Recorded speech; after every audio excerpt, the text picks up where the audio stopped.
Bharatiya Janata party की सरकार का जाना तय है और इसीलिए सरकार के मुखिया की भाषा बदल गई है। इनकी भाषा इसीलिए बदल गई है क्योंकि उत्तर प्रदेश की जनता बदलाव चाहती है, खुशहाली चाहती है। जिस तरीके से काम समाजवादी सरकार में हो रहे थे उन कामों को दोबारा चाहती है। आज किसान हो, व्यापारी हो, नौजवान हो, हर वर्ग के लोग दुखी हैं सरकार से, जिनके पास अपना काम बताने को नहीं है। अभी तक ये सरकार नाम बदल रही थी, रंग बदल रही थी, समाजवादियों के काम उन पर अपना नाम लगा रही थी। अब तो दूसरे प्रदेशों के और दुनिया के दूसरे हिस्से से भी फोटो चुरा करके अपना काम बताने में सरकार आगे बढ़ रही है। मैं बधाई देना चाहता हूं सोशल मीडिया के तमाम नौजवानों को, जिन्होंने कम से कम भारतीय जनता पार्टी के मुख्यमंत्री जी को दिखा दिया कि विकास क्या होता है। दुनिया में जो विकास हुआ है उनकी तस्वीरें लगा करके दिखा दिया मुख्यमंत्री जी को कि आखिरकार विकास क्या है। एक भी काम इस सरकार का वो नहीं है जिसका स्वयं शिलान्यास किया हो, उसका उद्घाटन करने जा रहे हो। इस सरकार के मुख्यमंत्री जी और सरकार वो काम नहीं बता सकती जिसका वो शिलान्यास किया हो और उसी का उद्घाटन कर रहे हो। इन्हें अगर अपने पार्टी के नेताओं को भी सम्मान अगर देना पड़ रहा है, उसके लिए भी काम नहीं किया सरकार ने।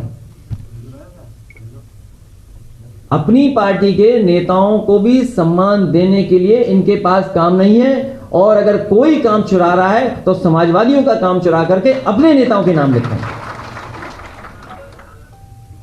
इनकी पार्टी के सबसे बड़े नेता कई बार रहे प्रधानमंत्री देश के। मुझे याद है कि 25 दिसंबर 2019 को उनके नाम पर एक मेडिकल यूनिवर्सिटी का उद्घाटन हुआ था, शिलान्यास हुआ था, 25 दिसंबर 2019 में देश के प्रधानमंत्री जी को बुला करके शिलान्यास कराया गया था मेडिकल यूनिवर्सिटी का। जो जगह भी ली गई थी उस यूनिवर्सिटी को बनाने के लिए, वो वही जो समाजवादी सरकार में चक गजरिया सिटी डेवलप हो रही थी, उसी जगह में मेडिकल की एक दूसरी जगह को कैंसिल कर करके अपनी मेडिकल यूनिवर्सिटी बनाने का जगह छीनी गई थी। आज कितना समय गुजर गया है, आज कितना समय गुजर गया, सरकार आज भी उनके नाम पर मेडिकल यूनिवर्सिटी नहीं बना पाई है। और मेडिकल यूनिवर्सिटी अगर कहीं चल रही है तो लखनऊ में डॉक्टर राम मनोहर लोहिया जी के नाम पर जो नेताजी ने मेडिकल कॉलेज बनाया था उसके 9th फ्लोर पे यूनिवर्सिटी चल रही है। सोचिए, जो सरकार दूसरे का काम चोरी करती हो, अपने नेता का सम्मान न करती हो, उनके गांव में न जाने क्या क्या वादा किया गया कि काम होगा, आज भी पूरा नहीं हो पा रहा है। आदरणीय रामजय सुमन जी उसी जिले के हैं। जितने वादे किए गए थे बटेश्वर में, एक भी काम नहीं हुआ है बटेश्वर में। और हम भरोसा दिलाते हैं बटेश्वर के लोगों को, समाजवादी सरकार में मंदिरों का भी संरक्षण हुआ था, वहां पर घाट भी बने थे, साइकिल हाईवे भी बना था, और विकास के कार्य भी हुए थे, मेला लगता था उसका भी सुंदरीकरण हुआ था, वहां पूरी की पूरी शीशे काम हुआ। भविष्य में समाजवादी सरकार बनेगी तो अगर कोई अच्छी यूनिवर्सिटी बनानी पड़ी या कॉलेज बनाना पड़ तो बटेश्वर में बनाने का काम समाजवादी लोग करेंगे। आज भी सरकार 4.5 साल के बाद नाम बदल रही है, रंग बदल रही है। और अभी हाल में ही बाबा मुख्यमंत्री जी गए थे कुशीनगर, और कुशीनगर वही जगह है, कुछ वर्षों पहले भी वहां गए थे, जब गरीब बच्चों को मिलना था, गरीब परिवारों को मिलना था। मजदूर, किसान और गरीब परिवारों के बच्चों को, परिवारों को साबुन और शैंपू बंटवाए गए थे। शैंपू और साबुन बंटवाने का कारण यही था कि गरीबों की, किसानों की बदबू ना आ जाए सामने।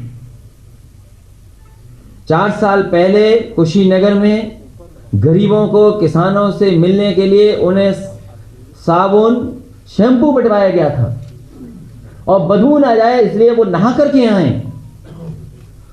जनता सवाल पूछती उनसे इसीलिए जानबूझ करके भाषा बदल रहे हैं। बगल के जिले में गोरखपुर के भी लोगों को याद है कि सबसे ज्यादा ऑक्सीजन न रहने की वजह से बच्चों की जान गई थी। गोरखपुर के तो थे ही बच्चे, लेकिन कुशीनगर के भी बड़ी संख्या में बच्चे थे।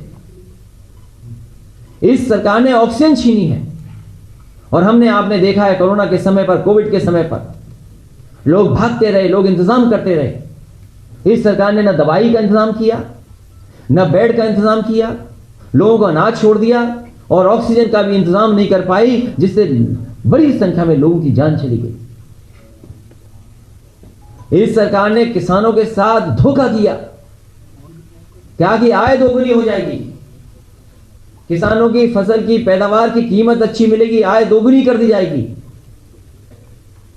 लेकिन न आय बता रहे हैं। और महंगाई के कारण, चाहे वो डीजल हो, पेट्रोल हो, सिलेंडर हो, उसकी महंगाई कितनी हो गई। दालें हैं, तेल है खाने का, सरसों का तेल कितना महंगा हो गया। और सरकार से जब पूछा गया कि सरसों का तेल आखिरकार महंगा क्यों हो गया, तो सरकार कहती है कि इसमें हमने मिलावट नहीं की, इसलिए सरसों का तेल महंगा हो गया।